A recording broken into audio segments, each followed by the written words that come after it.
Hello, hi everyone.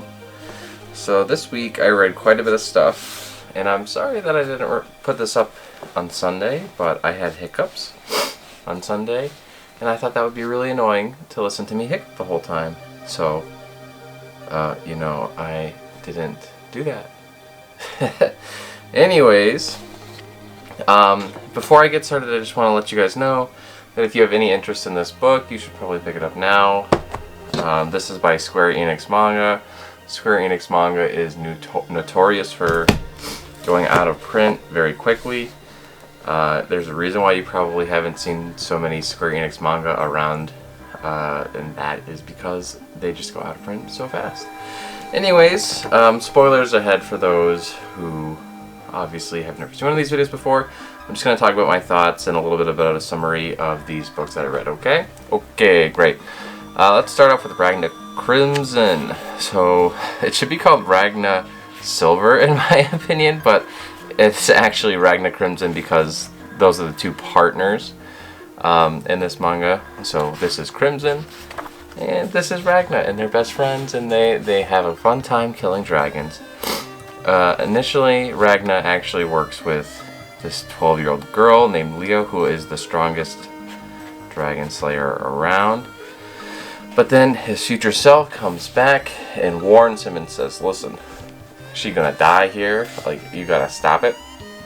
And so, he's like, okay, I'll do anything for the power to stop it.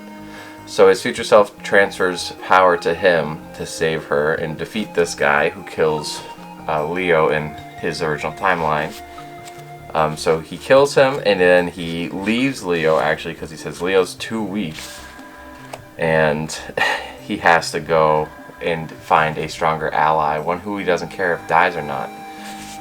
So that's when he goes and finds Crimson. Crimson is able to die because Crimson is actually a dragon herself. So there's like humanoid dragons who are known as the upper echelon, or I forget the exact name, but they call it like he's the 10th seed of the Bloodwing, this guy. And so there's different clans. It's like Blood, there's Wing, Roar, and I can't remember all of them off the top of my head. I only just read this book, once, guys. Please don't destroy me in the comments, please. I'm but a boy. Anyways, so he's training to beat all of them. He has the ability now to exude this thing called Silverline. Silverline is the only thing that can harm a dragon, and so he's the only human that can actually emit it outside of himself. And so the beauty of that is that means he can always create these moves to take out a dragon. He doesn't need a sword handy or anything like that.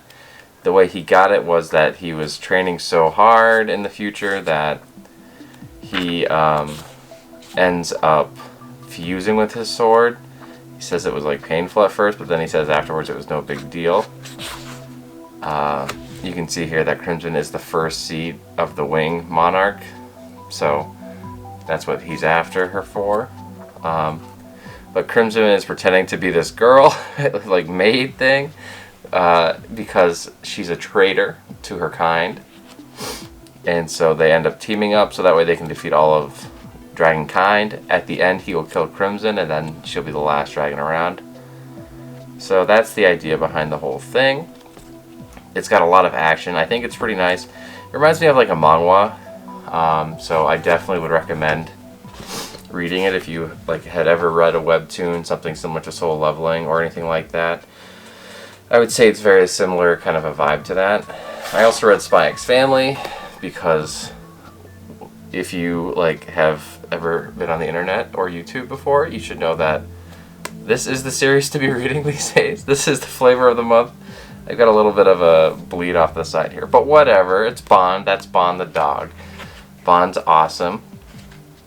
And so this is pretty much how they find Bond. The whole volume is just them trying to get these people who are terrorists using dog bombs, so bombs strapped to dogs, to blow up and kill the Prime Minister, but, of course, oh shoot, Twilight and his family ends up being able to stop it. I can't remember what the name of their family is called though. Man, I feel like such a fool. It's because I'm on camera, guys. It makes me so nervous, you know. Let's see, the Forger family. So the Forger family's on the case. They're able to stop him. Anyways, but upon stopping them, Anya has to go and defuse a bomb before her dad opens up the door, because Bond can see the future. Yes, the dog can see the future. The little girl can read the dog's mind to know the future because the dog can see it, but he can't say it. And she finds out that her dad's going to die if he opens this door. So she's going to go defuse the bomb. She puts on her nice little gloves, which is hilarious. And and then she's like, wait a minute, all the wires are black. In the TV show, they always say to cut the red one or the blue one, but now they're all black. So instead, she draws on the door with ketchup. She says, no bomb explode. And so they think it says no eggplant. And then they find out that it actually meant no bomb, which I thought was hilarious. So yeah, this was a pretty good arc. The whole volume is pretty much that, and how Bond gets to stay with them, and they come up with the name Bond. Then Anya goes to school, and she's like thinking to herself, okay, so if I can just hang out with this kid's house, then I can, help my dad succeed in his mission. So she's like thinking to herself, okay, I just tell him I get a dog, and then he'll want to hang out. Easy peasy. So she tries it out. She says, I got myself a dog. And her best friend's like, wow, tell me about it. What kind? What breed? She's like, I wonder if it's cuter than my Weasel. They should play together sometime. So she's like, oh, it works. I can go over to his house now. And so she's like, guess what? I got a dog. And he says, so what? Fucking mind blown.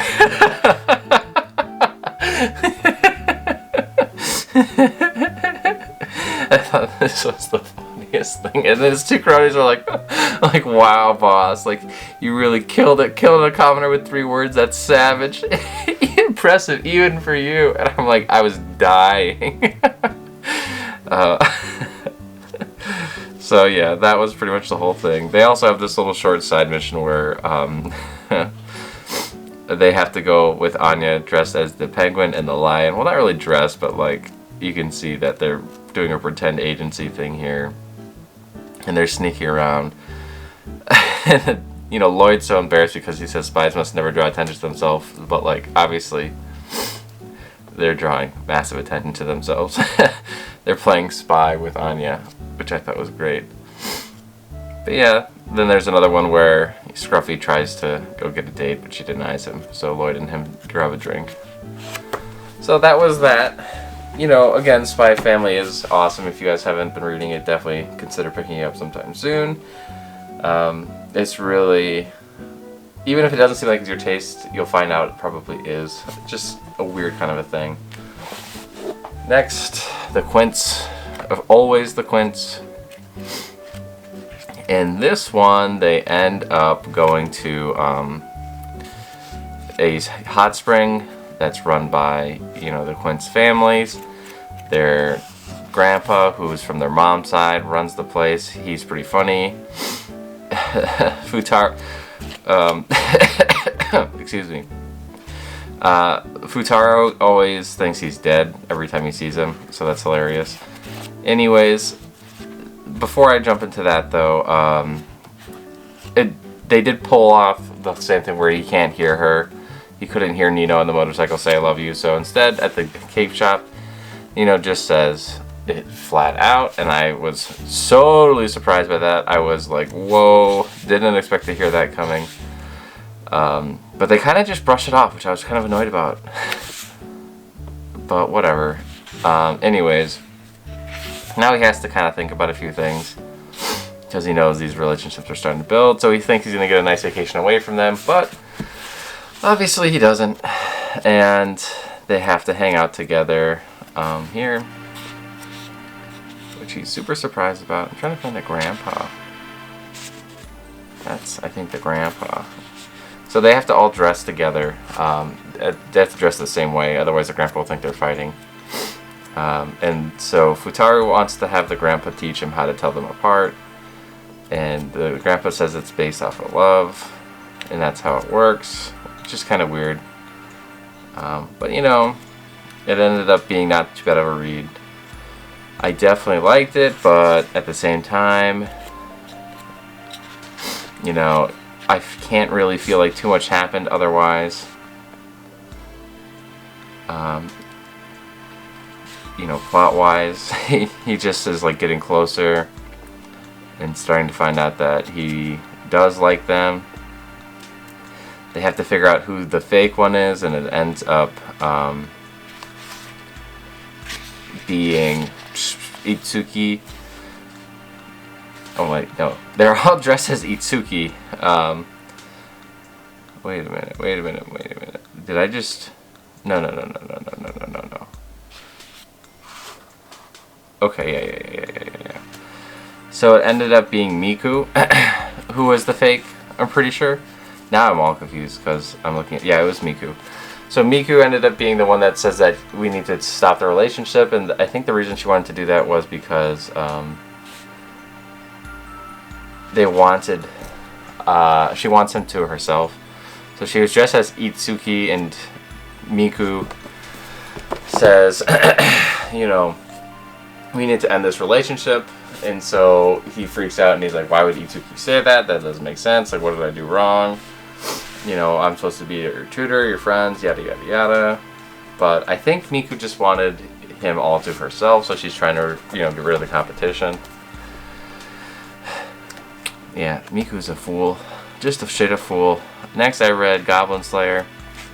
Goblin Slayer, they have to go find this girl who got lost in the woods or the mountain or the snowy region, hunting goblins, thinking it's going to be easy. She went with a search party, but they haven't, you know, heard from her since. Of course, they find goblins. You get to learn a little bit more about his party's backstory too, which I think is nice. And it's really cool because you find out that the Naga character actually is going to turn into a straight up dragon, which I'm like, what? That's really cool. They also show you this cool trick, how Orc Bull likes to have the tip of the arrow a little loose, so that way when it hits a goblin, he goes back to his nest, and then he kills the whole nest with poison, but it ends up actually kind of turning against them. Fun fact. We also find out that people have started dying from there, as you can see there, when they find the goblin nest, and they find the girl, like, totally out of it and dead. My cat's here. You know how she is. She likes attention. They show why and how she ended up this way. That's my cat tail. And, oh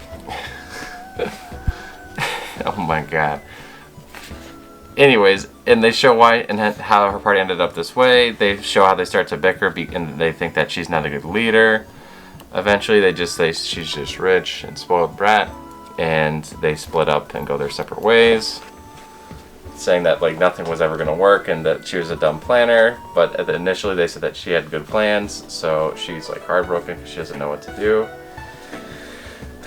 But she just tries to stick to her plan. Doesn't end up working out for her, obviously, as you guys saw, but that's okay. You know, goblins do that to you. I've got one last book here, and then my kitty cat can get all my attention, and that was Neon Genesis Evangelion. But of course, you know, the second I'm done recording this cat's not going to want any attention. That's just how cats are, I swear. So I finished all of Neon Genesis. Neon Genesis was awesome.